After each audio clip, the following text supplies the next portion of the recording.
Bonjour à vous, très chers machinistes de la Sotra. Je fais une seconde vidéo pour vous ce matin, pour vous parler des accidents. Mais pourquoi j'ai choisi de parler encore de vous, à vous-même? Parce que simplement, vous êtes les personnes les plus importantes de notre entreprise. C'est vous qui êtes en contact avec l'autobus que tout le monde voit dans la rue. Bien que les mécaniciens aient déjà travaillé sur ces autobus, mais c'est vous qui les faites circuler dans les rues d'Abidjan et bientôt de toute la Côte d'Ivoire. Vous êtes les plus importants parce que c'est vous qui êtes en contact avec l'argent. Vous êtes les plus importants parce que c'est vous qui véhiculez l'image de l'entreprise. J'ai décidé de vous parler des accidents ce matin parce que les accidents font partie de la vie de certains travailleurs de l'entreprise. D'autres savent prendre des précautions pour ne jamais faire d'accident. J'ai été assistante sociale et à ce poste d'assistante sociale, j'ai vu des travailleurs de notre entreprise qui, par leur conduite, avaient fait des accidents. Et ces accidents les avaient traumatisés eux-mêmes. Au cours d'un accident, un machiniste peut perdre la vie. Au cours d'un accident, un usager peut perdre la vie. Des usagers peuvent perdre la vie. Des familles entières peuvent perdre la vie. Des personnes peuvent devenir des handicapés à vie, partielle. Et c'est pour cela que je trouve urgent de vous parler des accidents. Dans ma carrière d'assistante sociale, il y a 2 cas qui m'ont vraiment un peu traumatisé à l'époque. Je n'étais pas encore coach, donc j'avais été traumatisé par les 2 cas que je vais vous raconter. Peut-être que ces cas vous aideront à faire beaucoup plus attention parce que c'est une question d'attention tout simplement. Lorsque vous faites attention à vous-même, à votre propre vie, je vous assure que vous gagnez le combat contre les accidents de la circulation. Pensez à vous avant même de penser aux autres.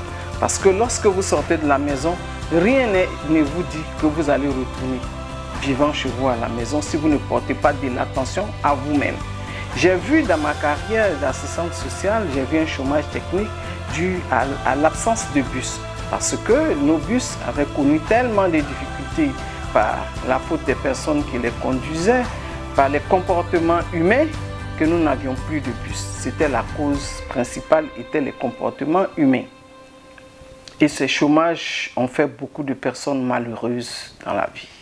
Je ne vous souhaite pas de tuer le matériel de travail qui vous nourrit. J'ai vu dans ma carrière d'assistante sociale une vieille dame qui tôt le matin se rendait vers 5 h du matin au grand marché de Koumassi accompagnée de sa fille et de son unique petite fille à qui elle voulait apprendre le commerce qu'elle-même avait hérité de sa propre mère, le commerce du pain. Et tous les matins, sa fille et son unique petite fille partaient pendant les vacances là en question au marché avec la vieille pour l'initiation au commerce parce qu'elle voulait enfin se retirer, elle avait pris de l'âge. C'est ce qu'elle m'a raconté. Et puis malheureusement, ils ont rencontré un véhicule, malheureusement un des nôtres, qui a donc fauché toute cette famille. Et séance tenante, la fille et la petite fille sont décédées. La mère a été admise au CHU de Treichville. Je l'ai suivie pendant 2 semaines. Elle était consciente et chaque matin quand je venais, elle me demandait ma fille et mon enfant et mon petit enfant. Je lui disais que leur état s'améliorait, sachant très bien que je ne disais pas la vérité à la maman. Et puis un matin quand je suis arrivé, la vieille elle-même avait perdu la vie. Toute la famille, toute la descendance avait disparu. Toute la descendance, la grand-mère, la fille et la petite fille avaient disparu de la terre. Notre agent a été traumatisé à vie. Il n'a pas pu travailler. Il est tombé malade. Il a été comme poursuivi par des fantômes. Il a finalement perdu lui aussi la vie. Je ne vous souhaite pas cette expérience. Je vous la raconte pour que vous en tirez leçon.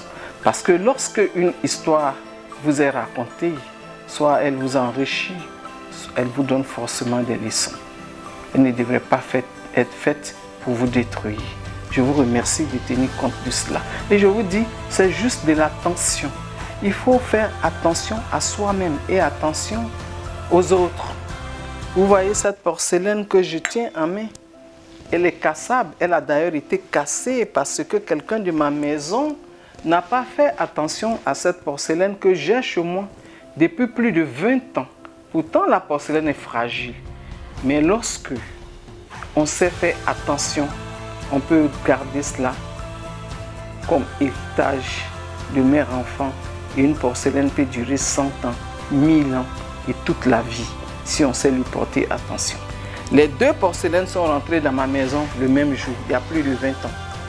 Celui-là n'a rien vu et celui-là, vous avez vu, c'est un handicapé. Voilà la tête dans ma... Je n'ai pas voulu jeter, j'ai voulu garder le bras. J'ai perdu la tête, mais le bras, je l'ai encore là avec moi. Voilà. C'est juste de l'attention. Je vous prie de faire attention à vous-même. Je vous prie de faire attention au matériel du travail. Je vous prie de faire attention aux clients qui montent à bord de votre véhicule. Je vous prie de faire attention. Lozier dit, il vaut mieux perdre une seule seconde de sa vie pour laisser l'autre passer que de perdre sa vie toute entière en une seconde. Je vous remercie de m'avoir écouté. Je vous remercie de prendre en compte cette vidéo, de la visionner, de la regarder pour que votre cerveau puisse faire des flashs et des photographies de ce que je vous dis et que vous puissiez adopter des comportements d'attention. D'attention. Quand vous faites attention à vous, parce que vous avez l'intention de revenir chez vous en bonne santé, vous pratiquez le même exercice sur les autres. Vous faites attention également aux autres pour que lorsqu'ils vous rencontrent, vous soyez une bénédiction dans leur vie. Voilà ce que je voulais vous dire comme message ce matin. Je vous remercie de l'adopter. Je vous remercie et je vous dis, vous nous coûtez tellement cher. Et je vous dis, vous devez coûter cher à vous-même plus qu'à tout. Je vous remercie.